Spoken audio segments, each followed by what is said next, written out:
ಕಾವೇರಿ ನದಿಯ ವಿವಾದಕ್ಕೆ ಶಾಶ್ವತ ಪರಿಹಾರ ಏನು? ಆ ಪರಿಹಾರ ಏನಂತ ನಿಮಗೆ ಗೊತ್ತಾ? ತಮಿಳುನಾಡಿಗೆ ಕಡ್ಡಾಯವಾಗಿ ಕರ್ನಾಟಕ ಕಾವೇರಿಯ ನೀರನ್ನು ಬಿಡಲೇಬೇಕಾ? ಒಂದು ವೇಳೆ ಬಿಡದಿದ್ದರೆ ಏನಾಗುತ್ತೆ? ಅಥವಾ ಈ ಒಂದು ಸಮಸ್ಯೆ ಏನಿದೆ, ದಶಕಗಳಿಂದ ನಡೆದುಕೊಂಡು ಬರ್ತಾ ಇರತಕ್ಕಂಥ ಈ ಸಮಸ್ಯೆಗೆ ಪರಿಹಾರ ಏನು ಅನ್ನುವಂತಹ ಪ್ರಶ್ನೆಗೆ ಈಗ ಒಂದಿಷ್ಟು ಉತ್ತರ ಅನ್ನುವಂಥದ್ದು ಸಿಗ್ತಾ ಇದೆ. ತಮಿಳುನಾಡಿಗೆ ಕಡ್ಡಾಯವಾಗಿ ನೀರನ್ನು ಕರ್ನಾಟಕ ಬಿಡಲೇಬೇಕಾ? ಒಂದು ವೇಳೆ ಕರ್ನಾಟಕ ನೀರನ್ನು ಬಿಡದಿದ್ದರೆ ವಾಟ್ ಗೋಯಿಂಗ್ ಟು ಹ್ಯಾಪನ್? ಏನಾಗುತ್ತೆ ಮುಂದಿನ ದಿನಗಳಲ್ಲಿ? ಕರ್ನಾಟಕದ ಮೇಲೆ ತಮಿಳುನಾಡು ಏನಾದರೂ ನ್ಯಾಯಯುತವಾಗಿ ಕಾನೂನಾತ್ಮಕವಾಗಿ ಹೋರಾಟವನ್ನು ಮಾಡ್ಬೋದಾ? ಕೇಸ್ ಹಾಕ್ಬೋದಾ? ಒಂದಲ್ಲ ಎರಡಲ್ಲ 134 ವರ್ಷಗಳ ಕಾವೇರಿ ವಿವಾದಕ್ಕೆ ಶಾಶ್ವತ ಪರಿಹಾರ ಯಾವಾಗ ಸಿಗುತ್ತೆ? ಈ ಬಗ್ಗೆ ಹಿರಿಯ ವಕೀಲ ರವಿ RSN ಏನು ಹೇಳ್ತಾರೆ? ಏನು ಹೇಳಿದ್ದಾರೆ ಹಿರಿಯ ವಕೀಲರು ರವಿ RS? ಇದು ಅಶ್ವವೇಗ ನ್ಯೂಸಿನ ಎಕ್ಸ್ಕ್ಲೂಸಿವ್. ಕಾವೇರಿ ವಿವಾದಕ್ಕೆ ಶಾಶ್ವತ ಪರಿಹಾರ ಅನ್ನುವಂತಹ ವಿಚಾರದ ಕುರಿತು ವಕೀಲರೊಬ್ಬರು ಅಶ್ವವೇಗ ನ್ಯೂಸ್ ಜೊತೆಗೆ ಮಾತನಾಡಿದ್ದಾರೆ. ಅಡ್ವೊಕೇಟ್ ರವಿ RS ಅವರು ಒಂದಿಷ್ಟು ಅಂಶಗಳನ್ನು ನಮ್ಮ ಅಶ್ವವೇಗ ನ್ಯೂಸ್ ಜೊತೆ ಹಂಚಿಕೊಂಡಿದ್ದಾರೆ. ಒಂದು ವೇಳೆ ತಮಿಳುನಾಡಿಗೆ ಕರ್ನಾಟಕ ಕಾವೇರಿ ನೀರನ್ನು ಬಿಡದಿದ್ದರೆ ಏನಾಗುತ್ತೆ? ಅಥವಾ ಬಿಡಲೇಬೇಕಾ? ಹೇಗೆಂತಂದರೆ ಒಂದೆರಡು ವರ್ಷಗಳ ಗಲಾಟೆಯಲ್ಲ, ಕಾವೇರಿ ನೀರು ನಮಗೂ ಬೇಕು ಅಂತ ಉಭಯ ರಾಜ್ಯಗಳು, ಒಂದು ಕಡೆ ಕರ್ನಾಟಕ ಮತ್ತೊಂದು ಕಡೆ ತಮಿಳುನಾಡು, ಸತತ 134 ವರ್ಷಗಳಿಂದ ಹೋರಾಟವನ್ನು ಸುದೀರ್ಘವಾಗಿ ಮಾಡಿಕೊಂಡು ಬಂದಿದೆ.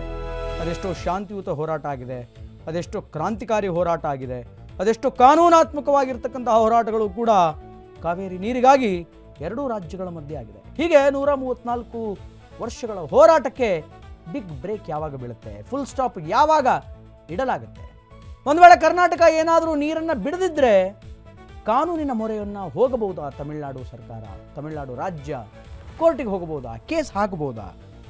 ಸೊ ಮುಂದೆ ಏನೆಲ್ಲ ಆಗಬಹುದು ಒಂದು ವೇಳೆ ಕರ್ನಾಟಕ ನೀರು ಬಿಡಲಿಲ್ಲ ಅಂದರೆ ಅಂತ. ಇದಕ್ಕೆ ಸಂಬಂಧಪಟ್ಟಂತೆ ಒನ್ ಮೋರ್ ಬ್ರೇಕಿಂಗ್ ಇದೆ. ಮೇಕೆದಾಟು ಅಣೆಕಟ್ಟೆ ನಿರ್ಮಿಸುವುದೇ ಶಾಶ್ವತ ಪರಿಹಾರ. ಎಸ್, ಅಬ್ಸಲ್ಯೂಟ್ಲಿ ಹೌದು. ಕಾವೇರಿ ವಿವಾದಕ್ಕೆ ಇದೇ ಶಾಶ್ವತ ಪರಿಹಾರ ಅಂತ ಅಶ್ವವೇಗ ನ್ಯೂಸ್ಗೆ ಹಿರಿಯ ವಕೀಲ ರವಿ RS ಹೇಳಿಕೆಯನ್ನು ಕೊಟ್ಟಿದ್ದಾರೆ. ಕಾನೂನು ರಾಜಕೀಯ ಹೋರಾಟಕ್ಕಿಂತ ಮಾತುಕತೆಯ ಪರಿಹಾರ ಈ ಉಭಯ ರಾಜ್ಯದ ಮುಖ್ಯಮಂತ್ರಿಗಳ ನಡುವೆ ಆಗಬೇಕು. ಇವರಿಬ್ಬರು ಮಾತುಕತೆಯನ್ನು ನಡೆಸಬೇಕು. ರಾಜಕೀಯ ತಿಕ್ಕಾಟ ಬದಿಗಿಟ್ಟು ಒಮ್ಮತ ಅಗತ್ಯ ರೈಟ್ ನೌ ಈಗ ನೆಸೆಸಿಟಿ ಇದೆ, ಬೇಕೇ ಬೇಕು.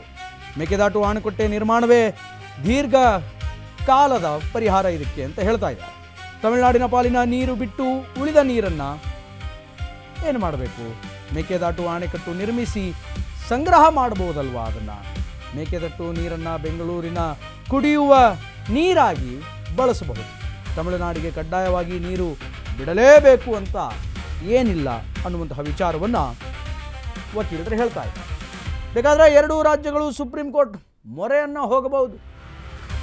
ಒಳಹರಿವು ಕಡಿಮೆ ಇದ್ದರೆ ಪ್ರಪೋರ್ಷನ್ ಆಧಾರದ ಮೇಲೆ ನೀರು ಅನ್ನುವಂಥದ್ದು ಹಂಚಿಕೆ ಆಗುತ್ತೆ, ಸ್ಪ್ಲಿಟ್ ಆಗುತ್ತೆ. ಈಗಿನ ಆದೇಶವೂ ಕೂಡ ಪ್ರಪೋರ್ಷನ್ನೇಟ್ ನೀರು ಬಿಡುಗಡೆಗೆ ಸಂಬಂಧಪಟ್ಟ ಆದೇಶವಾಗಿದೆ. ನೀರಿನ ಕೊರತೆ ಹಿನ್ನೆಲೆಯಲ್ಲಿ ತಮಿಳುನಾಡಿನ ಅಂತರ್ಜಾಲವನ್ನು ಬಳಸಿಕೊಳ್ಳಿ, ಈ ರೀತಿಯಾಗಿ ಸುಪ್ರೀಂ ಕೋರ್ಟ್ನಲ್ಲಿ ಕರ್ನಾಟಕ ವಾದವನ್ನು ಮಾಡಬಹುದು.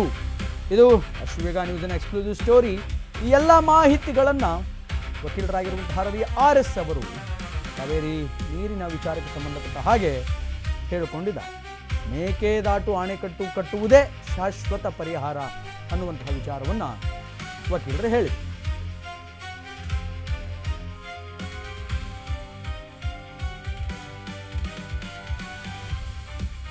ನೀರಿಗಾಗಿ ಈಗ ಕರ್ನಾಟಕದಲ್ಲಿ ಹೋರಾಟವನ್ನು ಮಾಡ್ತಾ ಇರುವಂಥದ್ದು, ಜೊತೆಗೆ ಏನಂದರೆ CWMA ಸಹ ಒಂದು ಆದೇಶವನ್ನು ಮಾಡಿರುವಂಥದ್ದು. ತಮಿಳುನಾಡಿಗೆ ಮುಂದಿನ 15 ದಿನಗಳ ಕಾಲ ನೀರನ್ನು ಹರಿಸಬೇಕಂತ CWMA ಆದೇಶವನ್ನು ಮಾಡಿರುವಂಥದ್ದು. ಇದು ಒಂದು ರೀತಿ ಕರ್ನಾಟಕಕ್ಕೆ ಎಲ್ಲೋ ಒಂದು ಕಡೆ ಹಿನ್ನಡೆ ಆಗಿರುವಂಥದ್ದು. ಈ ಬಗ್ಗೆ ಮಾತನಾಡೋಕ್ಕೆ ನಮ್ಮ ಜೊತೆಗೆ ಹೈಕೋರ್ಟ್ನ ಹಿರಿಯ ವಕೀಲರಾದಂತಹ ಎಸ್ ರವಿ ಅವರಿದ್ದಾರೆ. ಅವ್ರನ್ನೇ ಮಾತಾಡ್ತೀನಿ. ಸರ್, ಈಗ CWMA 15 ದಿನಗಳ ಕಾಲ ಒಂದು ನೀರು ಬಿಡಬೇಕು ಅಂತ ಆದೇಶವನ್ನು ಮಾಡಿದೆ. ಈ ಒಂದು ಆದೇಶವನ್ನು ರಾಜ್ಯ ಸರ್ಕಾರ ಪಾಲನೆ ಮಾಡಬೇಕಾ ಏನು ಸರ್? CWRC ಮತ್ತು CWMA ಸುಪ್ರೀಂ ಕೋರ್ಟ್ನವರು ಈ ಟ್ರಿಬ್ಯುನಲ್ ಮಾಡಿರ್ತಕ್ಕಂಥ ಆದೇಶನ ಪಾಲನೆ ಮಾಡಲಿಕ್ಕೋಸ್ಕರ ಮಾಡಿರ್ತಕ್ಕಂಥ ಒಂದು ಅಥಾರಿಟಿ. CWRC ಮತ್ತು CWMA ಇಂಥ ಒಂದು ಸಂಕಷ್ಟ ಸಂದರ್ಭದಲ್ಲಿ ಅಥವಾ ಪ್ರತಿ ವರ್ಷವೂ ಸಹ ಎಷ್ಟೆಷ್ಟು ನೀರು ಬಿಡಬೇಕು ಅಂದರೆ ಇಂಪ್ಲಿಮೆಂಟೇಷನ್ಗೋಸ್ಕರ ನಾವು 177.25 TMC ನೀರನ್ನು ತಮಿಳುನಾಡಿಗೆ ನಾರ್ಮಲ್ ಇಯರ್ಲಿ ಬಿಡಬೇಕಾಗ್ತದೆ. ಹಾಗಾಗಿ ಪ್ರತಿ ವರ್ಷವೂ ಸಹ ಈ CWRC ಮತ್ತು CWMA ಎಷ್ಟೆಷ್ಟು ನೀರು ಬಿಡಬೇಕು, ಜೂನಿನಲ್ಲಿ ಎಷ್ಟು ಬಿಡಬೇಕು, ಜುಲೈನಲ್ಲಿ ಎಷ್ಟು ಬಿಡಬೇಕು, ಟ್ರಿಬ್ಯುನಲ್ ಆದೇಶದ ಪ್ರಕಾರ ಇಷ್ಟೆಷ್ಟು ಬಿಡಬೇಕು ಅಂತ ಹೇಳ್ಬಿಟ್ಟು ಆದೇಶ ಮಾಡಿರ್ತಕ್ಕಂಥ ಇಂಪ್ಲಿಮೆಂಟೇಷನ್ ಮಾಡಲಿಕ್ಕೋಸ್ಕರ ಇರ್ತಕ್ಕಂಥ ಅಥಾರಿಟಿ. ಈ ವರ್ಷ ಎಲ್ರಿಗೂ ತಿಳಿದಿರೋ ಹಾಗೆ ಡೆಫಿಸಿಟ್ ಇಯರ್ ಅಂತ ಹೇಳಿದರೆ ನಮಗೆ ಬರಬೇಕಾದಂತಹ ನೀರು ನಮ್ಮ ಜಲಾನಯನ ಪ್ರದೇಶಕ್ಕೆ ಬಂದಿರೋದಿಲ್ಲ. ತುಂಬ ಕಷ್ಟದ ಪರಿಸ್ಥಿತಿಯಲ್ಲಿ ಇದ್ದೇವೆ. ಈಗ CWMA 3,500 ಕ್ಯೂಸೆಕ್ಸ್ ಅಂತ ಹೇಳಿದರೆ 15 ದಿವಸ ತನಕ ಪ್ರತಿ ದಿವಸ ಬಿಡಬೇಕು ಅಂತ ಹೇಳ್ಬಿಟ್ಟು ಆದೇಶ ಮಾಡಿದ್ದಾರೆ. ಈ 15 ದಿವಸ ಈ ನೀರನ್ನು ಬಿಟ್ಟರೆ ಸುಮಾರು 4.5 TMC ನೀರನ್ನು ಬಿಡಬೇಕಾಗ್ತದೆ. ಈಗ ನಮ್ಮ 4 ರಿಸರ್ವಾಯರ್ನಲ್ಲಿ ಒಟ್ಟು ಲೈವ್ ಸ್ಟೋರೇಜು ಸುಮಾರು 57 TMC ಇರ್ತಕ್ಕಂಥ ನೀರು. ಈ ವರ್ಷ ಸಂಕಷ್ಟದ ಪರಿಸ್ಥಿತಿ ಇರೋದ್ರಿಂದ ವ್ಯವಸಾಯಕ್ಕೆ ಯಾವುದೇ ನೀರನ್ನು ನಾವು ಕರ್ನಾಟಕದಲ್ಲಿ ಬಿಡ್ತಾ ಇಲ್ಲ.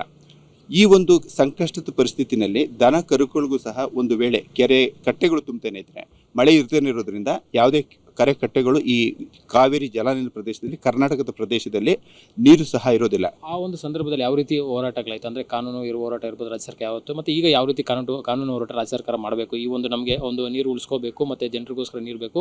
ಯಾಕಂದರೆ ನೀವು ಹೇಳ್ತಾ ಇದ್ರಿ ದನ ಕರುಗಳಿಗೂ ಸಹ ನೀರು ಕುಡಿಯೋಕ್ಕೆ ಕಮ್ಮಿ ಇರುವಂಥ ಮತ್ತು ವ್ಯವಸಾಯಕ್ಕೂ ಸಹ ಸಿಗ್ತಾ ಇಲ್ಲ. ಹಾಗಾಗಿ ರಾಜ್ಯ ಸರ್ಕಾರ ಯಾವೆಲ್ಲ ಅಂಶಗಳನ್ನ ಇಟ್ಕೊಂಡು ಆ ಸುಪ್ರೀಂ ಕೋರ್ಟ್ನಲ್ಲಿ ಮುಂದೆ ಹೋಗ್ಬೋದು ಅಂತ? ನಾನು ಹೇಳಿದ ಹಾಗೆ ಕರ್ನಾಟಕದಲ್ಲಿ ಬೆಂಗಳೂರು ಎಸ್ಪೆಷಲಿ ನಾವು ಹೆಚ್ಚಿನ ಜನಸಂಖ್ಯೆ ಇರೋದರಿಂದ ಕುಡಿಯುವ ನೀರಿನ ಆದ್ಯತೆ ಕೊಡಲೇಬೇಕಾಗಿದೆ.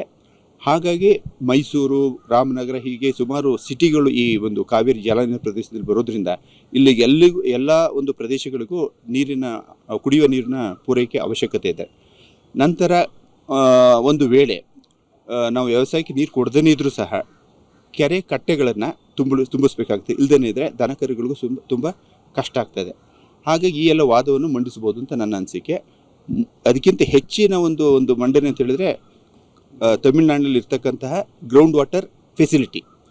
ನಮ್ಮಲ್ಲಿ ಗ್ರೌಂಡ್ ವಾಟರು ತಮಿಳುನಾಡಿಗೆ ಹೋಲಿಸಿದ್ರೆ ಗ್ರೌಂಡ್ ವಾಟರ್ ಅಷ್ಟೊಂದು ಕಡಿಮೆ ಇದೆ.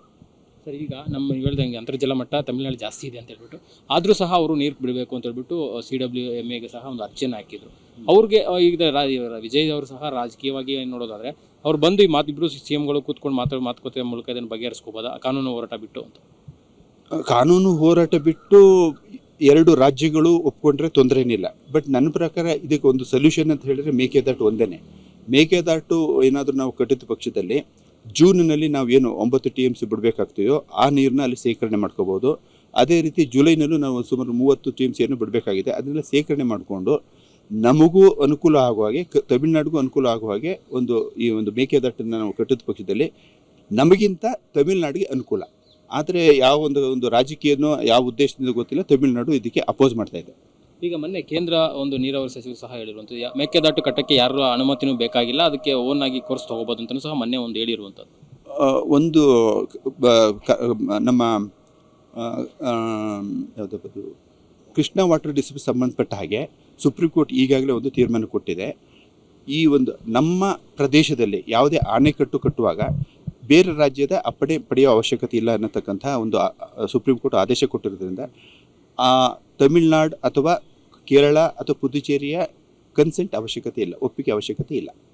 ಸರ್, ಈಗ ಕೊನೆಯದಾಗಿ ಈಗ ಈ ಕಾವೇರಿ ಸಮಸ್ಯೆ ಪ್ರತಿ ಸಲ ಬಂದಾಗಲೂ ಒಂದು ಸಮಸ್ಯೆ ಆಗ್ತಾ ಇರುವಂಥ ಲ್ಯಾಂಡ್ ಆರ್ಡರ್ ಪ್ರಾಬ್ಲಮ್ ಜೊತೆಗಿದೆ. ಈ ಸಮಸ್ಯೆ ಬರ್ದೇ ಇರಬೇಕಂದ್ರೆ ಏನು ಮಾಡ್ಬೋದು ಅಂತ ಒಂದು ಸೊಲ್ಯೂಷನ್? ನಾನು ಈಗಾಗಲೇ ಹೇಳ್ದಂಗೆ ಮೇಕೆದಾಟು ಒಂದೇ ಸೊಲ್ಯೂಷನ್. ಯಾಕಂತ ಹೇಳಿದ್ರೆ ನಮ್ಮ 4 ರಿಸರ್ವಾಯರ್ನಲ್ಲಿ ತಮಿಳುನಾಡಿಗೆ ಕೊಡಬೇಕಾಗಂಥ ನೀರನ್ನು ಇಟ್ಕೊಂಡು ನಮ್ಮ ಬಳಕೆ ಮಾಡೋದು ತುಂಬ ಕಷ್ಟ ಆಗಿರೋದ್ರಿಂದ ಒಂದೇ ಸೊಲ್ಯೂಷನ್ ಅಂತ ಹೇಳಿದ್ರೆ ಮೇಕೆದಾಟು ಇದರಲ್ಲೇ ನಮಗೆ ಕುಡಿಯುವ ನೀರನ್ನು ಇಟ್ಕೋಬೋದು. ಬೆಂಗಳೂರಿಗೆ ಏನು ಪೂರೈಕೆ ಮಾಡಬೇಕು ಕುಡಿಯೋ ನೀರನ್ನ ಅದನ್ನು ಇಟ್ಕೊಳ್ಬೋದು. ಹಾಗೂ ತಮಿಳುನಾಡಿಗೂ ಎಷ್ಟೆಷ್ಟು ಪೂರೈಕೆ ಮಾಡಬೇಕು, ಯಾವ್ಯಾವ ತಿಂಗಳಿನಲ್ಲಿ ಎಷ್ಟೆಷ್ಟು ಪೂರೈಕೆ ಮಾಡಬೇಕು ಅದನ್ನೆಲ್ಲ ನಾವು ಮೇಕೆದಾಟು ಮೂಲಕ ನಾವು ಪರಿಹರಿಸ್ಕೊಳ್ಬೋದು. ಅಂದರೆ ಈಗ ರಾಜಕೀಯವಾಗಿ ಏನಾದರೂ ಇಬ್ಬರು CMಗಳು ಕೂತ್ಕೊಂಡು ಮಾತಾಡದೆ ಇದನ್ನ ಸಮಸ್ಯೆ ಬಗೆಹರಿಸ್ಬೋದಾ ಅಂತ ಸರ್? 100ಕ್ಕೆ 100 ಇಬ್ಬರು ಕೂತ್ಕೊಂಡು ಮಾತಾಡಿದ್ರೆ ಈಗಾಗಲೇ ಟ್ರಿಬ್ಯುನಲ್ ಕಾನ್ಸ್ಟಿಟ್ಯೂಟ್ ಮಾಡಿ ಎಷ್ಟು ಈಲ್ಡ್ ಇದೆ ಅನ್ನತಕ್ಕಂಥ ಪ್ರತಿಯೊಂದು ಅಂಶಗಳು ಇರೋದ್ರಿಂದ 2 ರಾಜ್ಯಗಳ ಮುಖ್ಯಮಂತ್ರಿಗಳು ಕುಳಿತು ಬಗೆಹರಿಸ್ಕೊಳ್ಳಲಿಕ್ಕೆ ಸಾಧ್ಯ ಇದೆ. ಸೊ ಇದಿಷ್ಟು ಏನು ಹೈಕೋರ್ಟ್ ಹಿರಿಯ ವಕೀಲ ಎಸ್ ರವಿಯವರ ಮಾತಾಗಿರುವಂತಂದ್ರೆ ಇಬ್ಬರು ಸಿಎಂಗಳು ರಾಜಕೀಯ ಬಿಟ್ಟು ಮತ್ತೆ ಕೂತ್ಕೊಂಡು ಮಾತಾಡಿದ್ರೆ ಈ ಒಂದು ಕಾವೇರಿ ಸಮಸ್ಯೆಯನ್ನು ಬಗೆಹರಿಸಬಹುದು. ಅದ್ರ ಜೊತೆಗೆ ಮೇಕೆದಾಟವನ್ನು ರಾಜ್ಯ ಸರ್ಕಾರ ಕಟ್ಟಿದ್ರೆ ಅದು ಸಹ ಸಮಸ್ಯೆ ಬಗೆಹರುತ್ತೆ ಅನ್ನೋ ಮಾತನ್ನ ಹೇಳ್ತಾ ಇರುವಂಥದ್ದು. ಕ್ಯಾಮ್ರಾ ಪರ್ಸನ್ ವಿಶ್ವನಾಥ್ ಜೊತೆ ಅರುಣ್ ಕುಮಾರ್, ಅಶ್ವಗ ನ್ಯೂಸ್, ಬೆಂಗಳೂರು.